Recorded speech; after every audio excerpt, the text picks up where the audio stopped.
Vamos lá.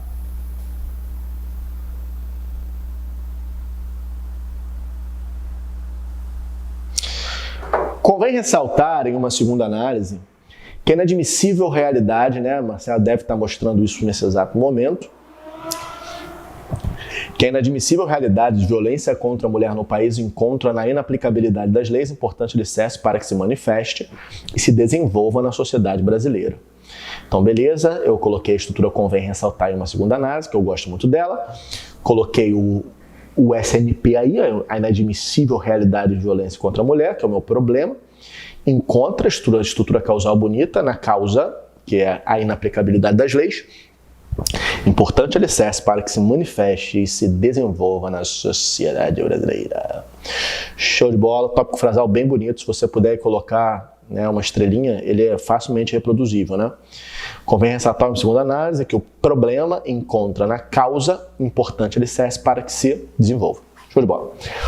Agora a gente vai adentrar no 2.2, momento onde o filho chora e a mãe don't cry, né? E tá aí. Essa conjuntura sociológica instaura-se como resultante da profunda precarização do Poder Judiciário. Olha aí, né? Por que não acontece a inaplicabilidade das leis? Causa da causa. O qual, por sua lentidão e burocracia, acentuadamente fomenta a sensação de impunidade e permissividade nos sujeitos reprodutores da violência de gênero no país. Então tá aí minha explicação.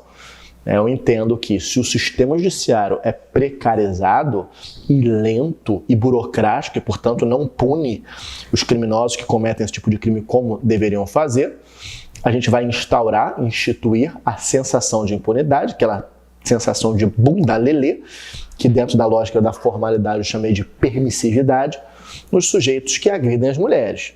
Então, se existe a sensação de impunidade e a gente verifica que a gente instaura um cenário político indubitavelmente propenso em sua misoginia e machismo, sempre falando do tema.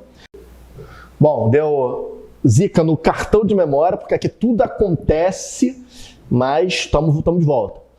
Então repara que eu acabei de falar, vou tentar voltar aqui de um ponto interessante, o que instaura um cenário político indubitavelmente propenso em sua misoginia e machismo, lembrando que eu tenho que falar sempre do tema, ao cometimento de novos crimes dessa natureza e ao desestímulo para que denúncias acerca desse tipo de agressão sejam dirigidas às instâncias judiciais, agravando sobremaneiramente esse panorama. Então, eu exagero muito aí no exemplo para te dar algumas ideias, mas eu quero que você entenda a linha reflexiva que eu estou propondo. Primeiro, a inaplicabilidade das leis é a causa da violência contra a mulher. Então, eu vou tentar buscar por que isso acontece. Por que existe a inaplicabilidade das leis? Então, eu deixo claro que existe o processo de precarização do judiciário. O sistema é ruim, precário, não dá conta de conseguir fazer a investigação porque é precário. E aí eu começo a explicar. Coloco a partir do qual, que é uma condição explicativa importante, e deixo claro que existe um processo de lentidão e burocracia que vão gerar ineficiência. Que isso acentuadamente, ou seja, se o sistema é lento, precarizado e burocrático, acentuadamente vai gerar uma relação. E qual é a relação? Todo sistema, todo país que a lei não se aplica, ele vai produzir, como consequência da inaplicabilidade das leis, a sensação de impunidade, a nossa relação. Essa relação, sensação de impunidade, é anterior ao cometimento de crime. Então, primeiro, inaplicabilidade das leis. Por que a lei não se aplica? Porque é precarizado. O que a inaplicabilidade das leis produz como relação? Sensação de impunidade, permissividade, e isso me conecta com um problema. Quando um sujeito que é um reprodutor, que é um descontrolado, um descompensado, um vacilão, sente que há impunidade, permissividade e, junto a isso, tem a cultura do machismo entranhado, né, e da pulsão do cometimento de crime, ele encontra um cenário propenso, né, de misoginia, de ódio às mulheres, de machismo e hierarquização entre os gêneros, para que novos crimes dessa natureza se perfaçam.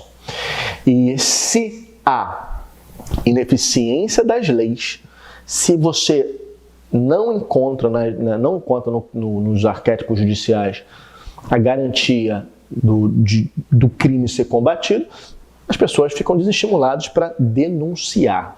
Então, a impunidade, além de incentivar o criminoso a atuar, desincentiva a vítima a denunciar. Então, repara que existe uma espécie de mapa mental dentro desse argumento, né, em que a causa da causa é a precarização.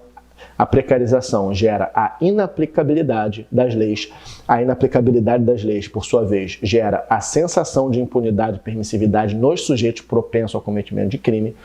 Essa sensação de impunidade e permissividade nos sujeitos propensos ao cometimento de crime, dentro de uma realidade de machismo e misoginia, vão instaurar um cenário político propenso para que esses seres humanos desprezíveis, né, que, enfim, né, desprezíveis é um bom termo, façam esse tipo de conduta. E esse tipo de conduta produz como consequência, obviamente, que haja um incentivo para cometer crime, porque existe a impunidade, e o desincentivo à denúncia. Nossa, esse período ele é muito interessante porque ele tem tudo, né? É exageradíssimo o tamanho dele, né? Mas ele é um exemplo, né? Nem cabe numa redação, olha o tamanho, mas fica a lição aí.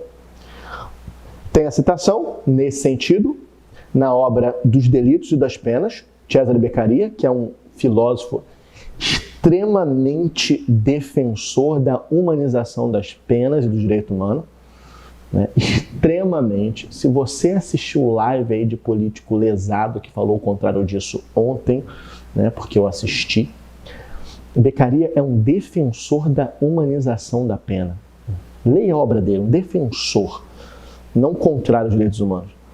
A respeito dos efeitos produzidos pela impunidade no agravamento do quadro de segurança pública, constata: a perspectiva de um castigo moderado, mas inevitável, promoverá sempre efeitos mais producentes que o vago temor por punições severas, em relação às quais se apresenta alguma esperança de impunidade. Então, é um grande exemplo a respeito de que de nada adianta a sua pena ser gravíssima, você degolar a pessoa, arrancar olho, empalar o cidadão, se houver grande possibilidade desse cara não ser pego. Então, por mais que a pena seja horrível, tipo a nossa, né? A prisão brasileira é uma masmorra de tortura. Por mais que a pena seja horrível, como há muita impunidade, isso motiva muito mais o cometimento de crime do que uma pena moderada, mas muito mais certa. É melhor, portanto, investir em aplicabilidade de penas moderadas do que em penas, histriônicas, gravíssimas, só que com inaplicabilidade. Essa reflexão correlaciona-se intimamente ao cenário de impunidade quanto à problemática de gênero na contemporaneidade, visto que, em muitos casos, os agressores encontram na fragilidade judicial a motivação necessária para o cometimento desses crimes.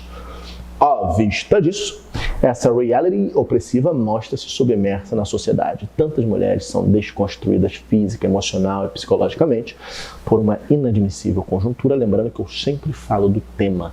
Toda hora eu dou um jeito de tocar na questão da violência contra a mulher. No 2.4 ali, né, mulheres são desconstruídas fisicamente, emocionalmente. Na nossa citação eu também falo disso. No 2.2 eu sempre dou um jeito de tocar na questão da mulher.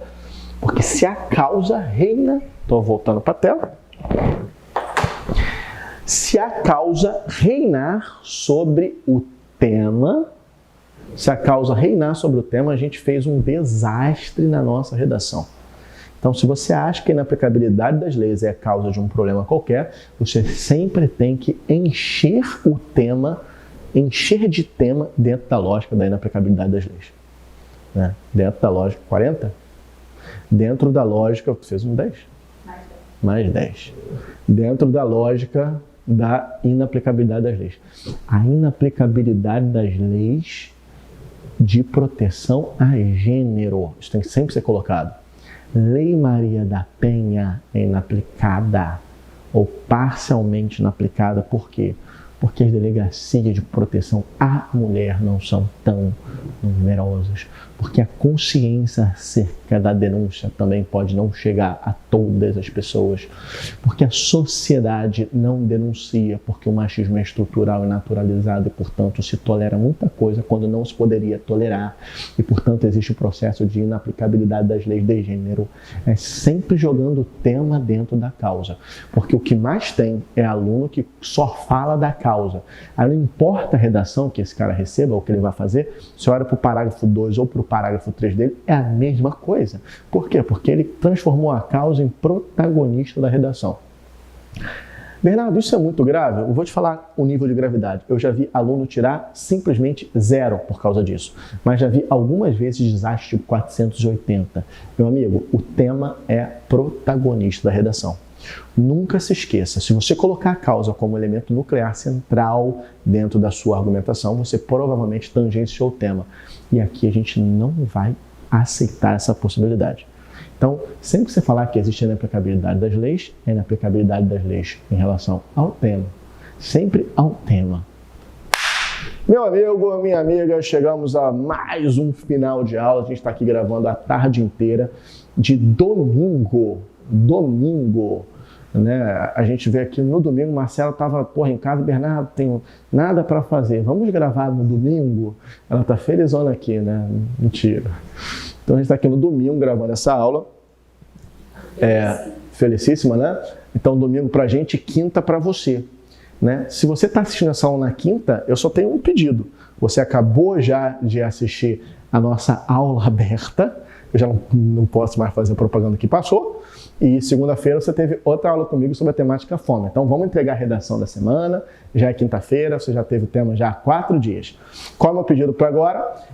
Terça-feira que vem a gente tem mais uma aula aberta. Essa a gente tem a meta de chegar a 150 pessoas assistindo ao vivo. Se chegar a 150 pessoas assistindo ao vivo, eu raspo a minha sobrancelha.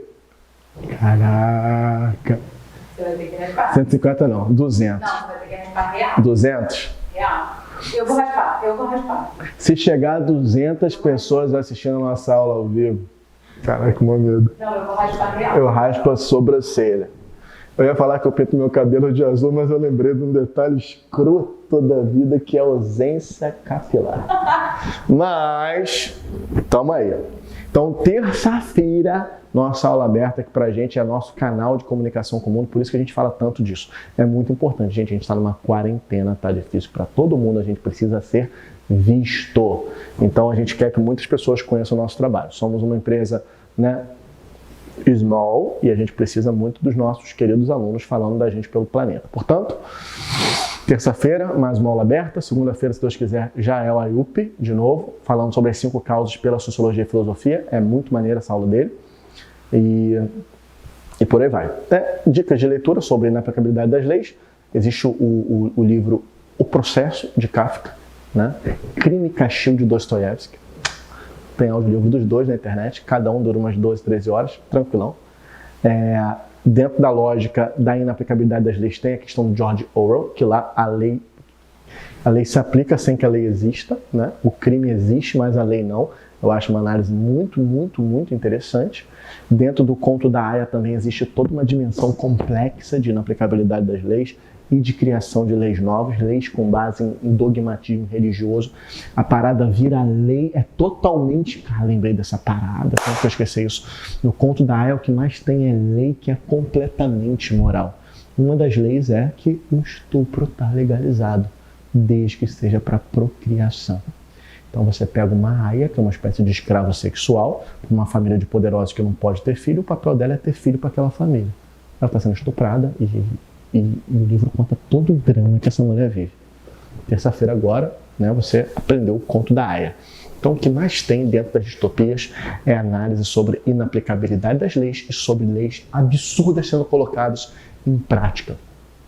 Então eu poderia falar sobre a aplicabilidade absurda da lei laranja mecânica, que também acontece, que é o grande clímax do livro, como é que o Alex, sobre ele imposto um modelo coercitivo de lei totalmente imoral, mas rendeu a nossa causa 3 hoje.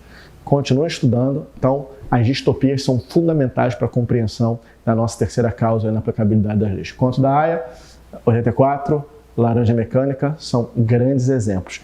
Se você quiser um exemplo de terra sem lei, você pode pegar um ensaio sobre a cegueira. E eu falei alguma coisa que eu esqueci, né? O Processo de Kafka, bem legal, livraço, maneiro, e Crime e Castigo, épico, de Dostoiévski. O nome deles fala Dostoiévski, que eu aprendi vendo um vídeo outro dia na internet. Bom, pessoas, gostaria de convidá-los a criar o hábito da leitura, do estudo. Vale a pena, você entende o mundo de uma maneira muito melhor. Você ouvir os gênios falando, sabe? Quando você pega um livro de um Saramago, de um Dostoiévski, você está ouvindo a opinião de vida do cara que não é o nosso amigo da esquina. É a mente mais brilhante da história. Quando você tem a possibilidade de pegar aquele livro e ler, você está dialogando com uma pessoa que tu não encontra na rua. Então a leitura ela é fundamental. E o filme, ele tem uma grande defasagem, que o filme não traz as reflexões do autor, porque o filme não precisa disso. Ler Saramago é você ter acesso a tudo que o Saramago pensou por 3, 4 anos para fazer um livro. Então, assim, a leitura ela é sagrada. É privilégio você poder ler. Né? Ainda mais numa sociedade que queima física ou simbolicamente seus próprios livros. Bom, um beijo para todo mundo. Né? Aguenta firme nessa quarentena. Não desista. Aguenta firme, não desista. Vai passar. E a gente vai sair mais uma vez muito maior do que a gente entrou. Foi uma alegria enorme estar aqui. Cansativo? Cansativo. Mas alegria? Alegria. E obrigado por tudo. Eu tenho muita gratidão e muito orgulho pela nossa geração de ouro de alunos otimistas. Vocês são incríveis. Né? Juntos a gente é mais forte, somos uma equipe. Meu papel é simplesmente ser o técnico, mas quem joga são vocês. E eu não preciso nem falar que quem joga ganha mais dinheiro do que o técnico, né? Então, meu irmão, o mundo é de vocês. Então a gente tem essa lógica, essa cultura, somos uma equipe e força! Um grande abraço a todo mundo.